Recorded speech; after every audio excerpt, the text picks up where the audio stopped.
Добар ден и поздрав од мене на крајот на уште една работна недела која што беше исполнета со навистина разновидни теми во алфоскоп и различни теми во алфа-ординација, каде што ги имавме вашето внимание и се разбира прашањата кои што секогаш ги имате и се посветени и насочени кон нашите доктори, соговорници кои секогаш даваат соодветни совети и препораки за она што треба да го правиме и практикуваме во насока на одржување на добро здравје.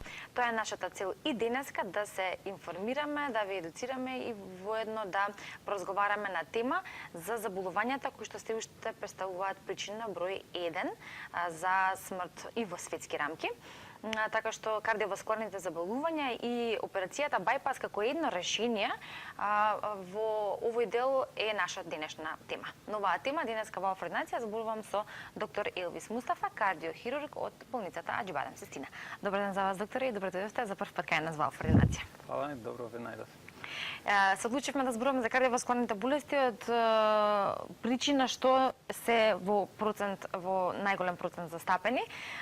Има повеќе видови, има многу да се зборува, а исто така и оно што е важно и на што ќе го ставиме акцентот е едно од решенијата, превенирањето, третирањето на дел од нив. Доколку нашите гледачи имаат прашања, се разбира телефонските линии се отворени. За почеток може да потсетиме, сме зборувале во многу наши минати изданија за ваквите заболувања, но секогаш воведно посетуваме. Што всушност представуваат кардиоваскуларните болести? Кардиоваскуларните болести се една голема група на болести кои ги опфаќаат крвните садови и срцето.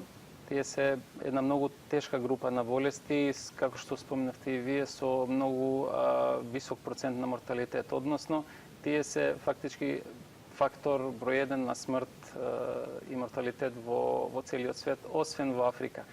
Тој процент се движи околу 30% и има една карактеристика што развиените земји веќе почнуваат од крај на 70-тите, 80-тите години да го намалуваат тој процент на смртност, успеваат со страшно многу инвестиции во преоперативна, мислам и во делот на третманот и во делот на превентива. Таа цена е страшна. Например, во Америка веќе неколку илјади милиарди долари годишно се трошат и веќе се покажуваат првите резултати на тоа. Ние во земјите во развој го немаме тој луксус, иако се даваме се од себе, но сепак кај нас е уште поголем тој процент на морталитет од кардиоваскуларните болести. Се движи, мислам дека кај нас и над 50%. Исто важи и за другите земји кои што се во развој или неразвиени, што се поголем дел од планетава. Така што овие болести се многу битни. Најбитната работа е што главните ризикофактори ги знаеме и дека на нив може да се делува. Тоа ги прави нив многу интересни. Така што подобро и што повеќе се инвестира во превентива, тоа е најефтиниот начин за да делуваме кај нив. Инаку, ги има многу болестите, може вака во глобала да ги поделиме на болести на крвните садови, кај што влегуваат болести на коронарните крвни садови. Крвните садови кои го снабдуваат самото срце со крв, периферните крвни садови и крвните садови на цереброваскуларното корито. Во глобала овие се, значи во овој дел влегуваат најголем процент на морталитетот од кардиоваскуларните болести. Некаде околу 80% од морталитетот го сочинуваат баш болестите на коронарните крвни садови и цереброваскуларната циркулација, мозочните удари, значи инфарктите, тие сочинуваат најголемиот дел. Има и други болести кои што се карактеристични само за срцето, во смисол на кардиомиопатии, болести на валвули на срцето, било да се стенози, регургитации или инфекции, реуматски болести. Тие ги сочинуваат во глобала овие болести. Во однос на механизмот, базичниот механизм на настунување, најчесто е атеросклероза. Таа ги напаѓа крвните садови и е општо позната. Во основа на ова болест е плакот, кој се формира во зидот на крвниот сад. основите на тој плак веќе почнуваат веќе во многу рани години во адолесценција као некои масни пруги и потоа во однос на овие ризик фактори кои што ќе ги споменеме покасно ќе доаѓа до ниво развивање, зголемување и вршење компресија на крвниот стат, стеснување и доведување до инфаркти, исхеми и други компликации. Така што на нив можеме да делуваме и би требало. Така. Кажавме дека во контекст на оно што вие го рековте, Светската здравствена организација, па да речеме и секојдневно или одново бара решение за намалување на бројката која што е навистина фрапантна и причина број 1 за смртност како што се кардиоваскуларните заболувања.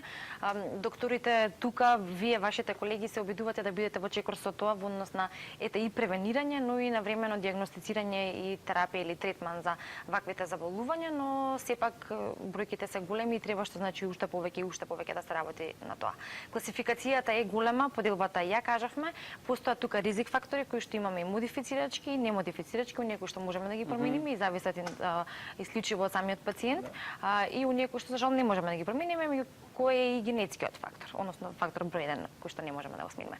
Но затоа се тука оние ризик фактори кои што можеме да ги смениме и од тука да го намалиме ризикот кој што постои. Да позборуваме малку за самите ризик фактори и за она ваше гледиште на тоа што вели вашето искуство или во пракса од тоа колку самите пациенти кои што веќе се загрозени или го имаат ризикот, делуваат и сакаат, имаат волја да делуваат на намалување на овие модифицирачки ризик фактори. Да, па во основа на решавање на секој проблем влегува разбирањето на причината за која што се појавува проблемот. Без тоа не можеш ни да пристапиш да го решиш. Во овој случај се ризикофакторите за појава на овие болести, како што споменавте и вие, тие може да се делат на оние на кои што имаме на кои делување и на кои што немаме. Сега од тие кои што немаме се еден од нив е и генетскиот фактор. Тој е докажан фактор за зголемен ризик на во овој случај коронарна болест, денеска што ќе зборуваме, дека го зголемува 2 до 3 пати зголемува шансата за појава на кардиоваскуларен инцидент. Кај луѓе кои што имаат во прва фамилија болести, појава на болести на коронарна болест, тоа не значи дека сигурно ќе се разболат, многу далеку од тоа, но овој дел е треба многу добар. во предвид. Во предвид се разбира. Тогаш мора да одат на редовни прегледи, мора да живеат поздраво, да имаат тоа да им биде секогаш блиску, да мислат на тоа дека со вистинско однесување и лекување може да ги избегнат сите ефекти и на генетско наследуваните болести. Во тоа лежи превенцијата. Се разбира. Многу битна. Друг фактор е полот. Општо е познато дека коронарната болест е многу почеста, 2 до 3 пати, посебно во годините 40 до 60 години, 2 до 3 пати почеста во машката популација. Има многу теории зашто е тоа така. Една која што е веќе и докажана е заштитната улога на естрогенот, женскиот хормон кој што делува заштитно на самиот ендотел на клетките и плюс тоа го држи балансот на липидите во крвта на ниво кое што би сакале добриот липопротеин HDL да биде висока, LDL низок. Сето тоа почнува да се губи и после менопаузата, после 5-7 години, веќе ризикот на машката и женската популација се приближува. Дел тука во однос на ризикот влегува и тоа што порано повеќе, сега помалку машката популација и пуши повеќе, така што овие причинители малце тука се преплетуваат. Како и да е, машката популација е многу посустептибилна на оваа болест. Има само еден исклучок во случај кај пациенти со дијабет, со шеќерна болест, кај женската популација пациентите кои имаат дијабет имаат многу повисок ризик на појава на коронарна болест отколку кај машката популација. И другиот фактор кој што не можеме да го избегнеме е возраста. Како поминуваат годините се зголемува можноста за појава на овие болести, така што после секоја декада, посебно после 50-та декада, после секоја декада се удвостручува ризикот на појава не само на коронарна болест, туку и на сите кардиоваскуларни инциденти. И тука можеме некако да делуваме со тоа што како ќе се однесуваме со нашето тело. Овие се отприлика тие фактори на кои што немаме баш немаме баш никаков влијание. или може би само влијание индиректно. Да. Така што другите има доста други причинители. Еден од првите е цигарите, на нив е најлесно да се делува. Значи, одамна е докажано дека цигарите, во димот на цигарите постојат многу токсични субстанции кои што директно делуваат на самиот ендотел на клетките, го оштетуваат и придонесуваат на развој на плак. Ако ги прашате пушачите, ќе речете не е толку лесно да се откажеме од цигарите. Да, има тој пушел, покажуваат одма некој случај кој пушел цело живот, па ништо не му било. Да, далеко од тоа дека секој пушач ќе добие коронарна болест, но многу јасно докажано до сега. Ризик фактори за многу други заболувања. И за многу други, да, така што тоа е докажано и секој престанување на пушењето треба нормално, мислам дека околу 10 години за ризикот да се изедначи со непушачите. Дури сега веќе почнува да се докажува и негативните ефекти на пасивното пушење, како само во простории да видите цело време со пушачи и тоа делува негативно на појава на овие болести. Друг фактор многу битен е физичката активност. Физичка активност, мислам дека поголемиот дел од популација не прави доволно. Се зема некоја нормална физичка активност околу 5 пати по пола сат, некоја средна, да кажеме пешачење, брзо пешачење. Вака не изгледа многу на прв поглед, но и ние самите кога би мислеле што сме правеле минатата недела, тоа е само не знам 3 минути пешачење до најблиската станица автобуска или до паркингот. Малку кој тоа го прави и во однос на тоа може многу да се делува. Самото пешачење го активира организмот и еволуцијски човечковото тело е направено за да се движи, а не да седи и само да јаде, и од тоа произлегуваат овие проблеми. Со тоа ја намалуваме тежината, со тоа намалуваме овие други причинители, сите се поврзани меѓу себе. Ако пешачите повеќе, ќе имате помалку тежина, ќе имате помалку можност да развиете диабет. Поголема раздвиженост, пофункционално е телото, се разбира. Од тука исто или како ризик фактор се појавува прекомерната тежина или гојазноста, која што исто така нели спаја во овој дел. И здравиот начин на исхрана, тоа е секогаш. Здравиот начин на исхрана е еден од и во однос на движењето има, баш заборавив да ви кажам, многу интересна студија. Ова веќе е познато долго време, дека движењето делува позитивно во однос на здравјето на луѓето. Има уште 50-тите години студија направена во Англија, во Лондон, проспективна студија, значи земале група на луѓе кои што се здрави и ги праќале со години да видат кај кои колку болести, посебно кардиоваскуларни, ќе се појават во наредните, да кажеме, 10-15 години, и ги земале две интересни групи возачи на автобуси кои што седеле цел ден и возеле, и истите автобуси кондуктери, нели тие двокатните автобуси во Лондон. Кои што цело време нагоре по скали. Да, тогаш немале дигитализација, па со карти да плаќаат, така што нив ги прателе и на крај восстановиле страшна разлика меѓу кондуктери и возачи. Тоа е недвосмислено докажано дека има многу разлика и малку развидежност во текот на денот е многу подобро од никакво. Да, што значи дека тоа е посебно важно за оние луѓе кои што ети такви ми е работното место во седечка позиција поголемиот дел од денот, и затоа секогаш оно што го советувате вие и се разбира вашите колеги кои што биле кај нас е да вториот дел од денот, оно колку што имаат можност, пола час сигурно ќе имаат можност да го поминат во одредена физичка активност, пола час до час.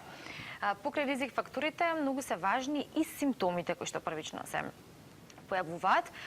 Споменавме дека оние кои што веќе знаат дека во своето семејство имаат таков генетски фактор или предиспозиција, рековме дека во превентивен дел треба да спаѓаат и тие превентивни прегледи и редовното следење, но исто така за сите генерално важи и информираноста кога се симптомите во прашање. Знаеме дека диагностицирањето на време е многу важно во понатамошниот третман, отколку подоцна, каде што може да се случат најразлични компликации, несакани се разбира. Симптоматологијата. Која е првичната симптоматологија која што се јавува и кои се оние симптоми кои што се всушност аларм за посета на кардиолог? Да, кога веќе зборуваме само за коронарната болест, значи кај пациенти кои што до тогаш биле здрави. Прво да го објасниве механизмот. Значи, ако постои стеноза или стеснување на коронарните крвни садови, претходно рековме дека тие се крвните садови кои носат крв до срцевиот мускул, ако постои стеноза и стеснување кај нив, не може доволно крв во одредени услови да стигне до срцевиот мускул за да го храни, за да ја храни енергетската потреба која што ја има. Сега, додека се тие стенози и стеснувања од понизок степен, крвта која што поминува кроз тие артерии сосема доволна за срцето да работи во мир. Додека седиме, додека благо се движиме по дома и нема да осетите да нека нешто не е во ред. Тоа што прво ќе осетате при малку понапорен, поинтензивен физички напор, прикачување по скали, одење побрзо на горнина, тогаш ќе почнат да осеќаат стегање во градите, болка во градите, гушење може да осеќаат, таа болка може да ирадира некогаш во рамото, вратот, некогаш и во горната половина на стомак, зависи кој дел од срцето останува без кислород. Ова е најкарактеристичниот знак за исхемија на срцето. Ова е најдобар начин на појавување на знакот. Некогаш и без овие симптоми кај пациентите може да се појави директно инфаркт во склоп на акутен коронарен синдром или као нестабилна ангина. А ова претходните симптоми ја сметаме као стабилна. Тоа е ангина или болка која што е репродуцибилна. Секој пат кога ќе тргнете да одите, без тега пак ќе застанете, таа повторно ќе застане и ќе продолжи пак наредниот пат. Ова е симптомот кога пациентите би требало да одат кој својот матичен прво доктор, убаво да им објаснат зашто се работи, да им кажат дека до тогаш немале такви симптоми, тоа е многу битно. И понатака патот се знае, матичниот доктор треба да ги направи основните инвестигации и да го проследи пациентот до кардиологот. Имаме тука во Македонија добри кардиолошки центри кои што може да направат убави кардиолошки исследувања на пациенти за да востануваат коронарна болест или па да ја исклучат. Како се врши дијагностицирањето или како изгледа таа дијагностичка постапка? Во однос на тоа можеме да споменеме и колку има навремено дијагностицирање кај нас. Значи, кога или во која фаза најчесто доаѓаат пациентите? По тоа ќе се види нели колкава е информираност или да речеме во тој дел и експедитивноста од нивна страна за дијагностицирање и решавање. Дијагностицирањето во последните години 10, 15, 20 години е доста подобрено во Македонија. Кога ќе ги гледате бројките во западниот свет, се уште не сме до тоа ниво по број на операции и интервенции, но сме доста подобри од порано. Порано сме имале само еден интервентен кардиолошки центар, сега ги имаме неколку низ цела Македонија, тоа се и осеќа кај нас по бројот на пациенти кои што го добиваме за операции. Во однос на тоа кога се диагностицира болеста е доста подобрена состојбата.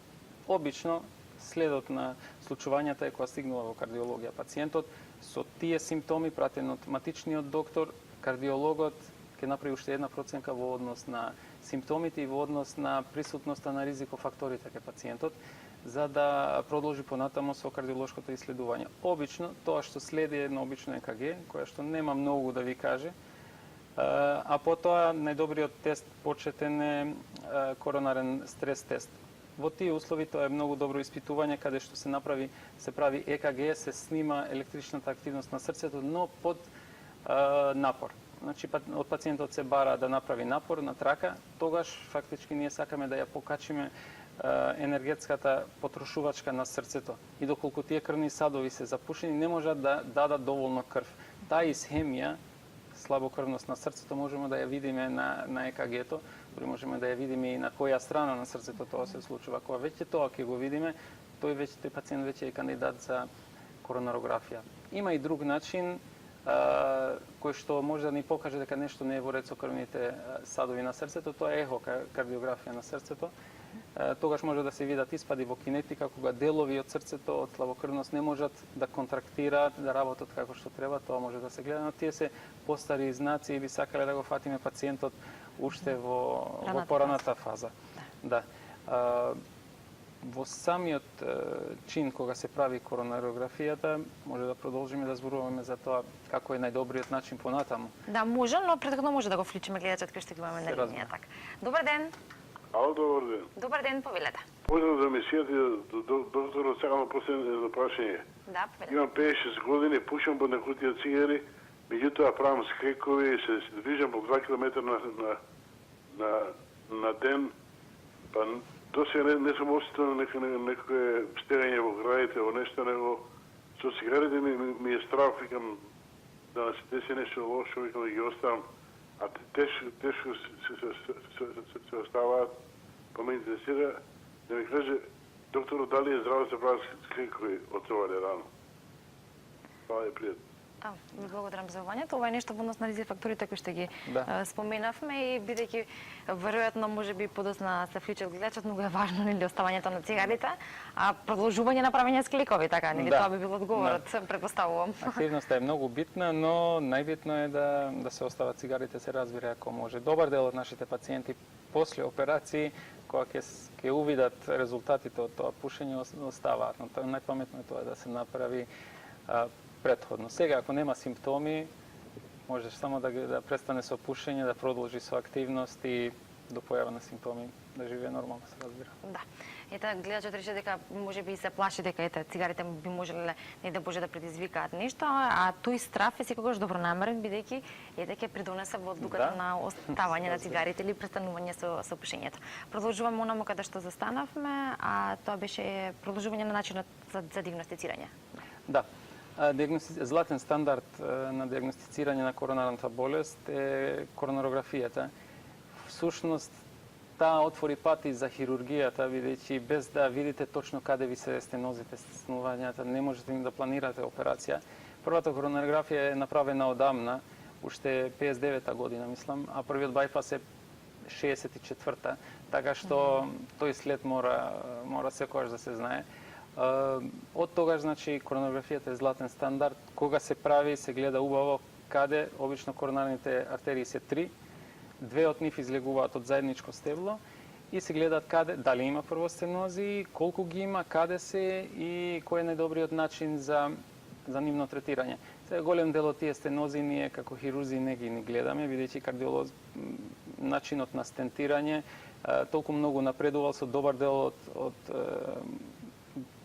пациентите ги третираат тие со стентови, успеваат да решат многу стенози, така што нив не ги гледаме. Но сепак има пациенти кај кои што тоа не може да се направи.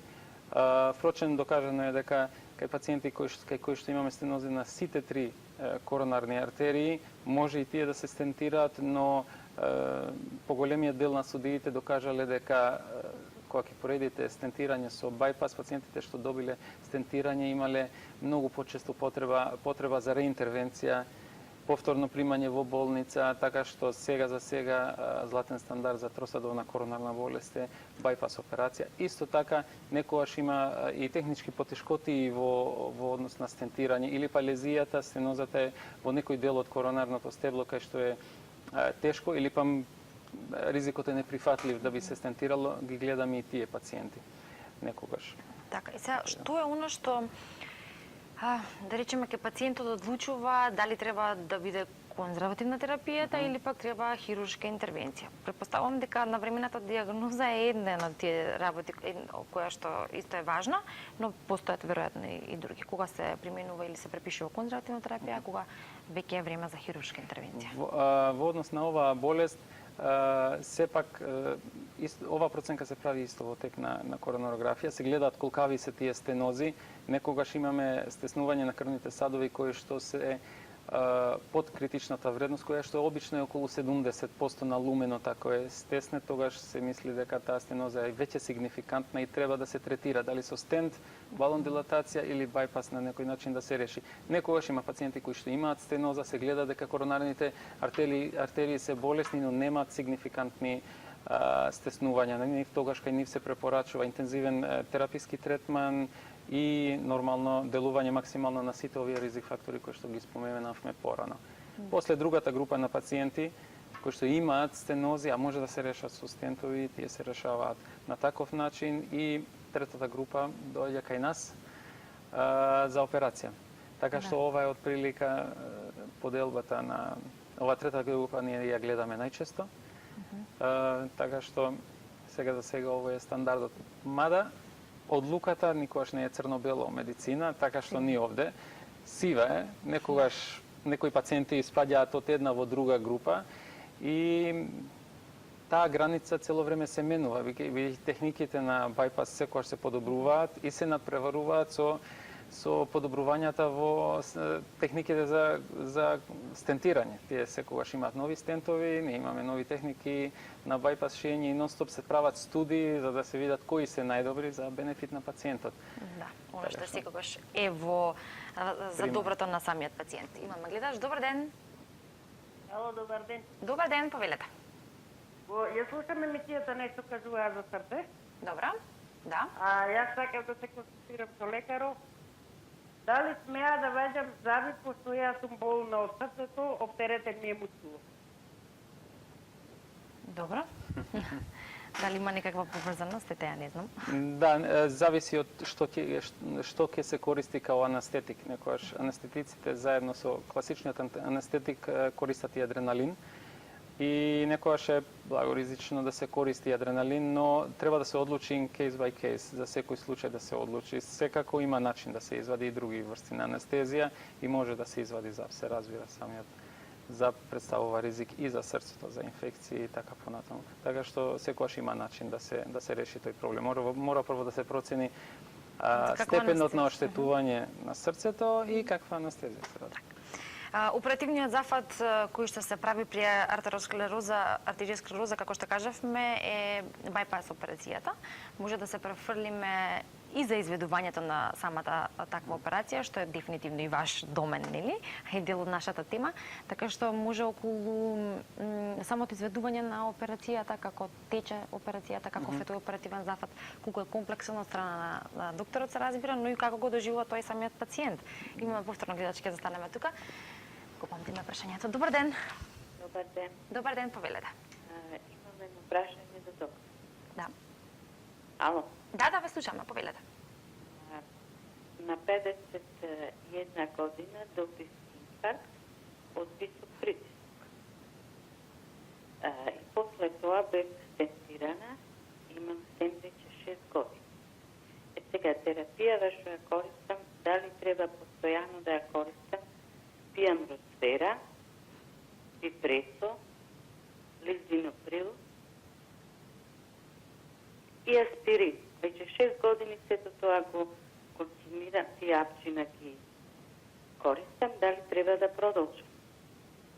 Добро, дали го разбраште прашањето? Да, го разбрав, да. Ви благодарам за прашањето. Повелете. Да, се работи веројатно за коронарна болест која што во основа има и генетска основа, бидејќи кај тие пациенти обично и посебно женска популација почнуваат порано од крај на 40 години до 55 се јавуваат тие болести.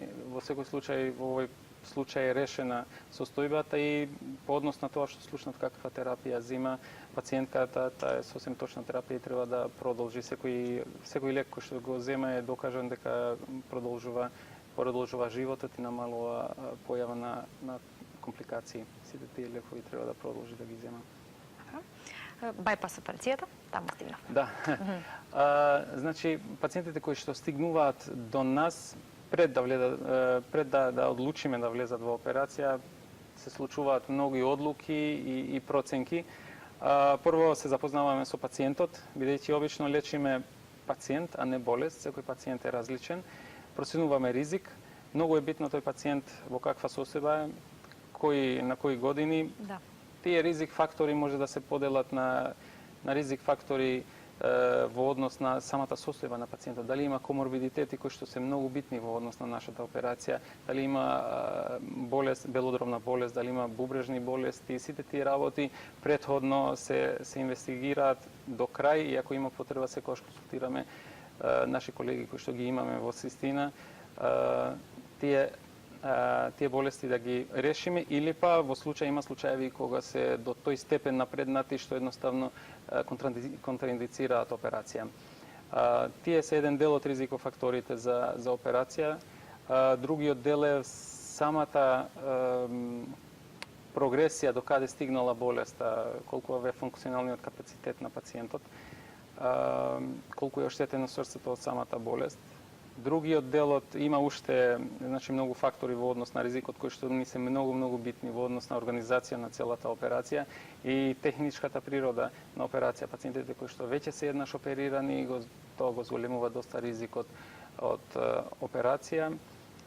Сите овие ризикофактори имаме скор табла, скор систем кој што го користиме, така што сите овие ризици ги набројуваме во тој систем и на крај добиваме некоја бројка кој што ни покажува некој општ ризик од операцијата. Тоа на некој начин со народен јазик им го соопштуваме и на пациентите, но многу битен и за нас на предоперативна подготовка, за што подобро да го спреми пациентот, за компликациите да бидат што помали. Сепак се работи за сериозна операција, ако не се решат сите слаби точки во однос на здравјето на пациентот, тоа скапно се плаќа.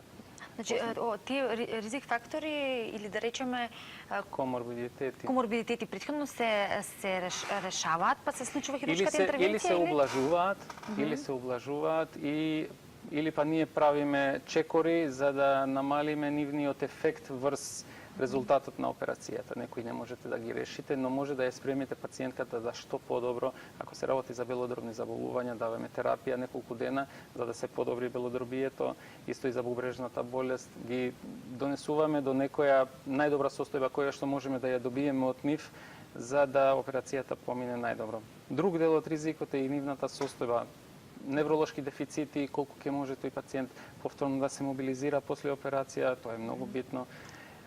Така што еден комплетен скрининг се прави после прием на секој пациент. Уште еднаш се гледа коронарографија, се седи цела екипа позади тоа и одлучуваме што во дадениот случај е најдобро. Обично пациентите тоа не го гледаат, кај нив доаѓа сестра, ги носи на инвестигации, ги враќа, ама позади секогаш се одвива многу работа тимска. Така. И сега кога всушност тоа ќе се реши или пак кон некои пациенти кои што може да се направи хируршката интервенција без овие коморбидитети кои што ги споменавме, се случува самата операција, се поставува бајпасот, тоа ќе го кажеме во кратки црти, нели? Што по самата операција или постоперативната грижа, колку време треба пациентот нормално да мирува, што е она што постоперативно треба да го прави и после колку време следуваат нови прегледи за понатамошно третирање или следење на состојбата?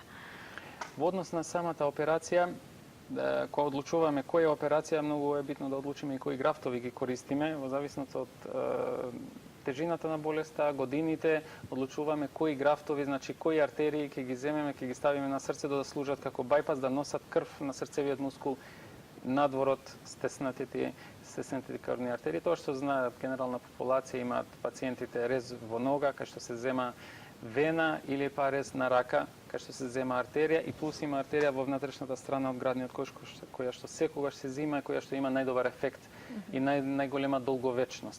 Ние секогаш се трудиме да користиме што повеќе артерии во реваскуларизацијата на срцето, бидејќи е тоа недвосмислено многу пати до сега докажано дека таквите графтови траат повеќе. Некогаш не може да се користат, но кога се имаме возможност, кога можеме тоа да го направиме, секогаш го правиме. Самата операција трае во зависност од случајот 2,5-3 сати, но и подготовката пред операција трае многу подолго него кај другите операции. Ни треба многу сложен мониторинг на пациентот за време пред и после операција. Не се ретки случаите каде што пациентот има повеќе од еден бајпас. Од што зависи тоа? Зависи од колку артерии се заболени, колку сте стеснети и колку можеме да најдеме таргет, значи места кај што можеме да ставиме бајпаси. Обично се 3, некогаш 2, некогаш во ретки случаи се случува кога треба само еден бајпас да се направи на пациентот, кога од техничка природа не може да се стави стент, не може да се отвори артеријата, а пациентот сепак има клиника, има болка, тогаш вреди за еден бајпас да се отвори пациентот да се направи. Претходно во разговорот ја споменавме важноста на здравиот начин на живот, здравите навики кои што треба да ги има пациентот во превенирањето на ваквите кардиоваскуларни заболувања, но доколку се случи такво нешто, доколку се направи ваквата хируршка интервенција и се постави бајпас, колку продолжувањето на ваквите здрави навики го продолжуваат и самиот век на бајпасот. Колкаво е тоа влијание, од што друго зависи колку ќе биде функционален и колкаво ќе биде време трењето на бајпасот и што е важно што им го кажувате на пациентите и што тие треба да го знаат. Да. И да се придржуваат кон тоа. Фактички најбитно е време трајањето на тие бајпаси, да избегнуваме затнување и појава на инфаркт после операција. Од многу работи зависи. Зависи прво од работи на самото срце. Значи, самата артерија кај што е ставен бајпасот, ако е добар калибар, ако коритото е добро и може да повлече многу крв, тоа многу значи и тоа најчесто придонесува да бајпасот трае многу долго. Тоа што од наша страна зависи е квалитетот на анастомозата, квалитетот на кој што е направен тој бајпас и постоперативната грижа. Значи, многу е битно во овој случај земањето на лекови кои што се препишани од наша страна. Сите тие лекови се е докажано дека ја намалуваат инциденцата на појава на инфаркт и затнување на графтовите. Освен тоа, во однос некогаш пациентите кога ќе им ставите бајпас мислат дека е реновиран мотор, нема гајле. Значи, сите тие бајпаси сепак се нивно ткиво, тие се нивни крвни садови и исто се подложни на атеросклероза. И се појавуваат и на самите графтови на бајпасите се појавуваат плак кој што расте и кој што треба да се третира со стент. И тоа се прави. Едниот од бајпасите, само артерија торацика интерна, таа е многу резистентна на појава на плаки и таа ние секогаш ја користиме. Така што постоперативниот период е многу битен во однос на едукација на пациенти. Ние секогаш на сестрите, тие се во постојан контакт со пациентите, ние не толку. Им зборуваме така да им објаснат како да се понашаат, колку е битно да ја земат терапијата. Во однос на рехабилитација исто е многу битно. Важно е да споменеме, докторе, веќе кога се приближуваме кон крајот и кога зборуваме за бајпас операцијата, покрај класичната бајпас операција која што се прави, постои и минимално инвазивна бајпас операција. Како се изведува таа и која е разликата помеѓу класичната и минимално инвазивната? Некогаш, да, постои минимално инвазивна процедура за ставање на бајпас. Во ова група на пациенти кај што може да размислиме на таа метода е кај пациенти кои што имаат една коронарна болест. Таа главна артерија кога е затната треба да се направи еден бајпас. Сега самата операција е дошта травматична. Бајпас мора да се отвори градниот кош во средина. Тоа не е мала траума за организмот и секогаш се бара начин како тоа полесно да се направи со помала траума.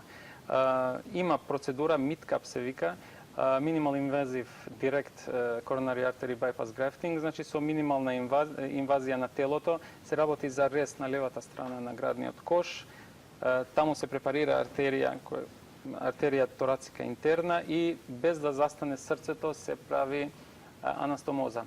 Секогаш минималните операции даваат на една страна, но секогаш кога се работи кроз мал прозор, тоа носи и своји ризици. Така што се користи оваа метода, но не многу често и само кај пациенти кои што имаат потреба за еден бајпас. Сега се направени испитувања колку е бенефитот на тоа. Интересно е дека првите 2-3 дена имаат повеќе болка пациентите со минимална инвазивна метода, но потоа се преокренува состојбата. Пациентите со минимална инвазивна многу побаво се движат, имаат потреба на помалку за аналгетици, се враќаат побрзо во нормален ред. Да, така што добра е метода кога е индицирана. Уште неколку минути до крајот, а само уште две прашања. Едно од тие две е колку пациентите кои што веќе имаат диагностицирано одредено кардиоваскуларно заболување, се третирани од истото, спаѓаат во ризик група за други кардиоваскуларни заболувања и бидејќи секогаш за секоја тема завршуваме генерално со советите за превенција, ние на неколку пати ги споменавме превентивните мерки, но може да ги повториме и да завршиме со тоа. Да, значи пациентите кои што се веќе оперирани бајпас имаат коронарна артериска болест, но многу ретко болестите на крвните садови се појавуваат само на едни крвни садови, така што тие пациенти обично и како што ние ги наоѓаме имаат многу често стеснување и на другите крвни садови. Некогаш дури е потребно тие прво да се решат, па после да се оди на аортокоронарен бајпас. Тоа е потик за пациентите да продолжат да се грижат за своето здравје максимално, да ги земат лековите и да намалат можност да се појави друг васкуларен инцидент или па да се појави повторно проблеми со самите графтови кои што сме ги ставиле. Во однос на превентивата, тие пациенти секогаш ќе бидат пациенти на кардиолозите.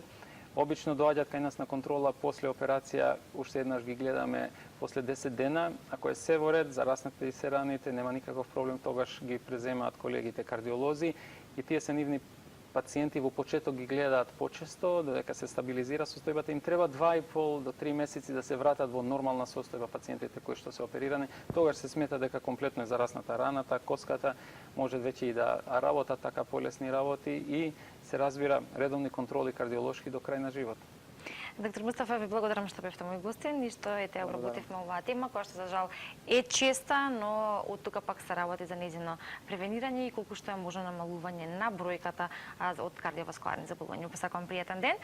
А вам, нашите редовни гледачи, ви благодарам за вниманието и во денешното петочно издание на Алфа Ординација. Ќе ви посакам да имате убав остаток од денот, да останете со програмата на Алфа. Се разбира, следува уште еден убав мајски викенд кој што добро ќе го искористиме, а повторно од понеделник со нови теми во нашата ординација. Се гледаме во стандардниот термин. Довидување.